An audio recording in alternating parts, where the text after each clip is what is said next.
Les voyages ont sauvé ma vie. Et je pèse mes mots quand je dis ça. Je vais tout expliquer maintenant. Voyager, ça te sort de ta bulle. Par exemple, si tu es dans une petite île, comme moi, j'étais en Guadeloupe, ben, tu restes dans cette petite île, tu côtoies des gens, tu vas autre part, tu rencontres des nouvelles personnes, c'est bien. C'est comme rester dans ta ville. Des fois, tu vas dans d'autres villes, tu rencontres des nouvelles personnes, tu vois des nouveaux trucs, tu vois des nouveaux magasins, des nouveaux systèmes. Mais voyager, c'est encore différent. Tu vois des choses qui n'existent pas d'habitude où tu habites. Et ça, c'est un changement radical. Tu as des préjugés, des fois, quand tu vas quelque part, et lorsque tu arrives, tu vois que c'est pas exactement ça. Parce que des fois, on a la vision de monde à travers une télé. Alors que la télé te montre qu'une partie de la vérité. Elle te montre que ce qu'elle veut te montrer et de la façon qu'elle veut te le montrer. La première chose, tu dois comprendre que le monde ne fonctionne pas partout pareil.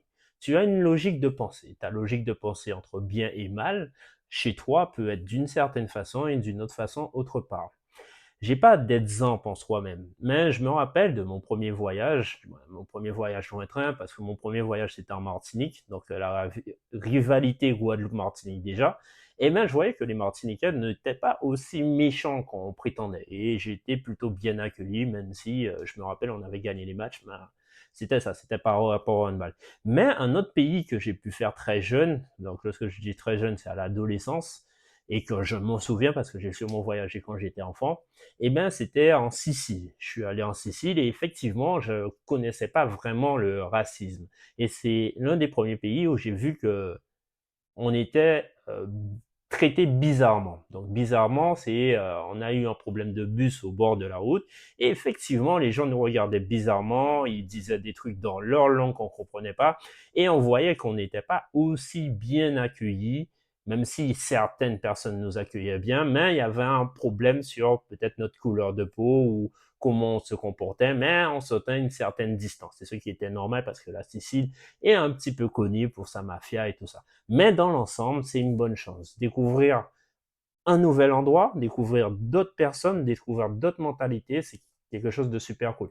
Et en Sicile, je suis allé pour les Jeux des îles avec le handball et je suis très content d'être allé là-bas. Et dans d'autres pays aussi où j'ai voyagé, par exemple la Thaïlande, on peut voir que certaines personnes gagnent peu d'argent par rapport à nous et surviennent à leurs besoins par rapport à nous d'une autre façon. Est heureux même avec moins d'argent, beaucoup moins d'argent, mais ils vivent. Ils vivent et profitent de la vie. Et l'un des plus gros chocs que j'ai eu quand en 2023, c'est quand je suis à 2024 du coup, quand je suis allé au Bénin et j'ai vu qu'il y avait des enfants qui jouaient à même le sol avec des petites pierres et des cailloux et ils avaient l'air vraiment heureux. Je suis allé parler avec eux, moi qui avais quand même une très bonne situation et je voyais que quand même des enfants en jouant avec des cailloux, quasiment sans habits, étaient plus heureux que moi. Donc, des fois, on se donne des objectifs, des buts, des trucs matérialistes et tout ça, ce qui est bien, mais des fois, il en faut très peu pour être heureux. Et ça dépend de ta situation de vie, et c'est pour ça qu'il est important de découvrir autre chose pour comprendre un peu la mentalité de tout le monde. Lorsque tu voyages, tu développes ton intelligence sociale, c'est-à-dire que à part si tu voyages, tu parles à personne, ce qui va être très très rare et je pense quelque chose de très mauvais. Quand tu vas aller quelque part, tu vas sûrement sortir dans des bars, en soirée, au resto et tout ça, tu vas croiser des gens et tu vas sûrement demander des renseignements. Et là, en fait, tu vas découvrir peut-être un autre accueil, mais tu vas aller vers les gens parce que sûrement tu as besoin des gens, même si maintenant, avec les technologies, ça nous permet de nous isoler un maximum. Mais c'est bien de découvrir et de faire des activités dans d'autres pays parce que ça nous pousse à découvrir d'autres personnes et à peut-être se faire des amis étrangers. Je ne sais pas si vous vous rappelez, peut-être jeune, si vous avez connu ça, il y avait des courriers par correspondance. Moi, j'ai pas totalement connu ça, mais je me rappelle que mes grandes sœurs ont connu ça et même on a accueilli quelqu'un qui échangeait par correspondance, qui était des États-Unis, qui est venu en Guadeloupe. Et après ça, je pense que quelqu'un allait aux États-Unis, ils nous ont accueillis et tout ça. Mais c'était quelque chose de formidable. De nos jours, peut-être ça se fait beaucoup moins, mais c'est quelque chose, si vous êtes jeune, de mettre en place. Vous faites des amis étrangers ou même vous avez des collègues qui habitent à l'étranger. Ça aurait été bien de découvrir leur pays si vous en avez l'opportunité. Prendre conscience de sa chance. Donc, autant tu as des pays qui sont, on va dire, qui ont un niveau de vie financièrement, parce qu'on parle effectivement financièrement, plus faible que la France ou la Guadeloupe et tout ça, tu as d'autres pays qui sont beaucoup plus riches. Et lorsque je parle de richesse, eh ben, c'est plutôt argent, c'est niveau matériel. Moi, mon exemple, c'est à Miami. Miami, tu peux gagner, je ne sais pas, 5 000, 10 000 par mois, mais en vrai, tu es quasiment personne parce que tu arrives là-bas, tu as des gens je ne sais pas combien ils brassent, mais tu sens que ça pèse. Tu vois les grosses voitures, tu vois les grosses maisons, tu vois un peu tout et tu te dis, oh, peut-être je suis un peu riche à certains endroits, mais dans d'autres pays, t'es rien du tout. Je pense aussi à Dubaï, je suis jamais allé, mais hein, c'est peut-être la même vision que je pourrais avoir. Peut-être je vais aller cette année, c'est pour ça que je vous parle de voyage, parce que je vais essayer de vous faire la liste des voyages que j'ai envie de faire cette année, et aussi vous pouvez me proposer des pays à faire cette année 2026. Ça serait super cool de votre part. La clé du succès, c'est quand tu voyages et tu apprends à t'adapter. Donc, moi, j'ai pas fait des voyages très longs. Peut-être les plus grands voyages que j'ai fait ont duré, on va dire, 2 semaines à 3 semaines maxi. Mais je suis pas resté longtemps à certains endroits. Mais c'est vrai que quand tu commences à durer quelque part, tu commences à t'adapter, tu te forces à réfléchir, tu te forces à pouvoir improviser des nouvelles choses que tu n'as pas l'habitude. Des fois, tu peux être gêné, mais tu t'adaptes. Et même niveau business, tu vois, quand je voyageais et je devais trader en même temps, je devais m'adapter aux horaires du pays et même rencontrer d'autres traders. Et ben ça, c'est une opportunité où tu es dans un nouvel endroit, tu regardes comment les autres font et tu mets en place un peu comme eux. Donc l'idée, c'est que dans chaque pays que tu vas sûrement voir les mauvaises choses, tu peux te focaliser sur les mauvaises choses, ce que je te conseille vivement pas, c'est de voir les bonnes choses qui se passent là-bas et te dire, waouh, ces bonnes choses sont incroyables. Et en tant que businessman, ce que j'aimais faire, c'est d'aller dans un pays, regarder comment certaines personnes faisaient de l'argent, regarder tous les petits business. Même des fois, je suis allé au Maroc, j'ai vu une chaise. C'était bête, hein, mais il y a une chaise et le dossier, en fait, il bougeait juste comme ça. Je dis, ben, ça, il n'y a pas ça en France. C'est un business qu'on peut faire. Bon, c'est pas le type de business qui m'intéresse, mais dans chaque pays, j'ai vu des business qu'on peut importer parce que même là, j'ai vu aujourd'hui une petite vidéo Red Bull. Red Bull, c'est la marque, elle existait déjà, je pense, en Thaïlande. Et c'est juste le gars, il a repris Red Bull, il a mis un peu la partie gazeuse dans Red Bull.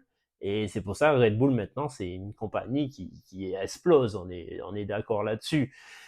Je veux pas dire qu'il n'y a pas du travail derrière, mais l'idée, elle vient de notre pays. Donc, il a dû voyager pour prendre l'idée et tout ça. Et c'est pas la première fois que ça arrive. Ça arrive assez souvent où les gens voyagent, ils voient des idées et ils transportent les idées, tout simplement. Et ça fonctionne. Ben, je pense même toutes les bouffes que vous voyez aujourd'hui, ben, les kebabs, les tacos, tout ce qui existe, c'est sûrement, ça a été pris dans d'autres pays, ça a été ramené en France, et puis voilà, c'est fait. Je pense aussi que plus tu voyages, plus tu as peur de l'inconnu, parce que plus tu voyages, plus tu te découvres au monde, plus tu vas vers le monde, et plus tu te laisses accueillir, plus tu vas être accueilli. Donc, moi, mon exemple, c'est quand je voyageais, je savais vers quel type de personne je pouvais aller parce que j'avais déjà ces pressentiments. C'était pas mon premier voyage. Je savais remarquer très rapidement le type de personne que j'ai envie de fréquenter. Donc, il me suffisait d'être, par exemple, dans un bateau de croisière. Rapidement, je pouvais voir, ah, peut-être lui, on va se contacter. Donc, je pouvais lui parler ou que ce soit une femme ou des trucs comme ça et je me sentais plus libre d'approcher les gens, d'aborder les gens. Et ça, c'est quelque chose qui est beaucoup plus facile en voyageant. L'autre point en voyageant, c'est que tu voyages, tu peux être la personne que tu veux dans le voyage.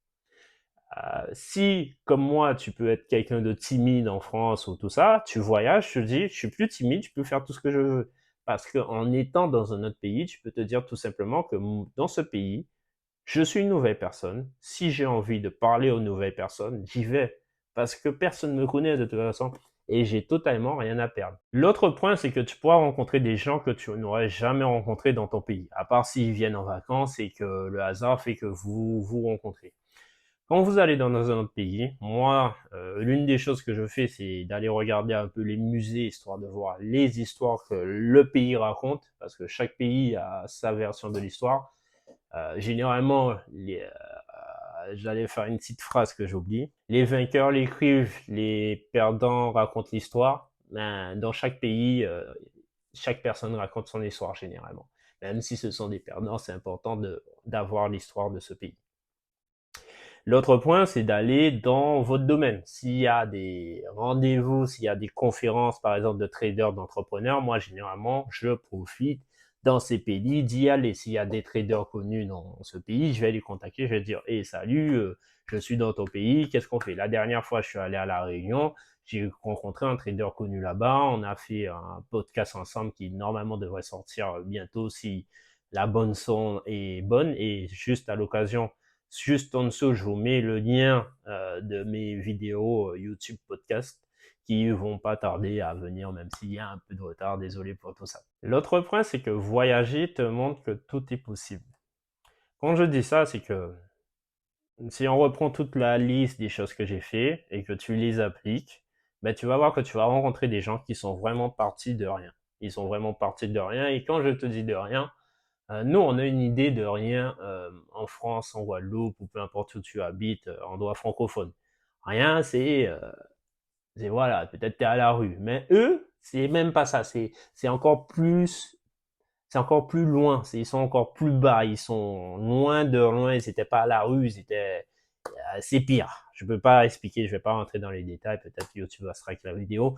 Mais ils sortent de vraiment loin. Et du coup, quand tu vois que ce type de personne quand même réussit, tu peux te dire que beaucoup de choses sont possibles. Et ça, encore, ça ouvre ton esprit. Et si tu rencontres ce type de personnes, eh bien, ça va te motiver à aller beaucoup plus loin.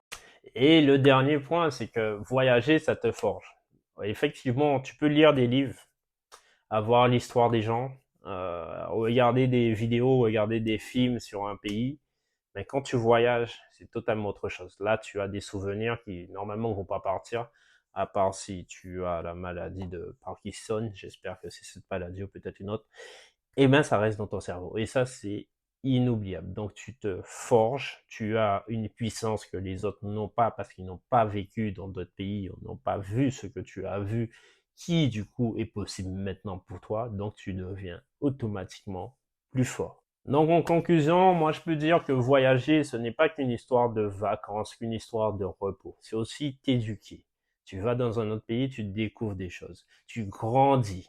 Et c'est aussi des choses inoubliables. Donc c'est pour ça que de nombreuses personnes, dont moi en partie, mon idée c'est de faire de l'argent, d'avoir ma liberté, de pouvoir voyager, de pouvoir découvrir le monde et le maximum de pays possible. Et ça, ça vaut une belle voiture, ça vaut une belle maison, ça vaut vraiment énormément pour moi de découvrir le monde, de découvrir les gens. Parce que généralement, on oublie que nous sommes des êtres humains et qu'en fait, tout ce qui est matériel, c'est beau, c'est bien, mais le côté humain et découvrir des humains qui vivent autre part, c'est tellement enrichissant que des fois, on oublie cette partie dans un système où tout doit être matériel. Donc sur ce, je vous remercie d'avoir regardé cette vidéo. On se donne rendez-vous dimanche prochain pour une autre vidéo et je vous remercie d'avoir regardé jusque-là. Si vous voulez, et ça peut m'aider, mettez un petit like, vous pouvez me poser des questions. En dernier point, si vous voulez, je vous montre mon Instagram.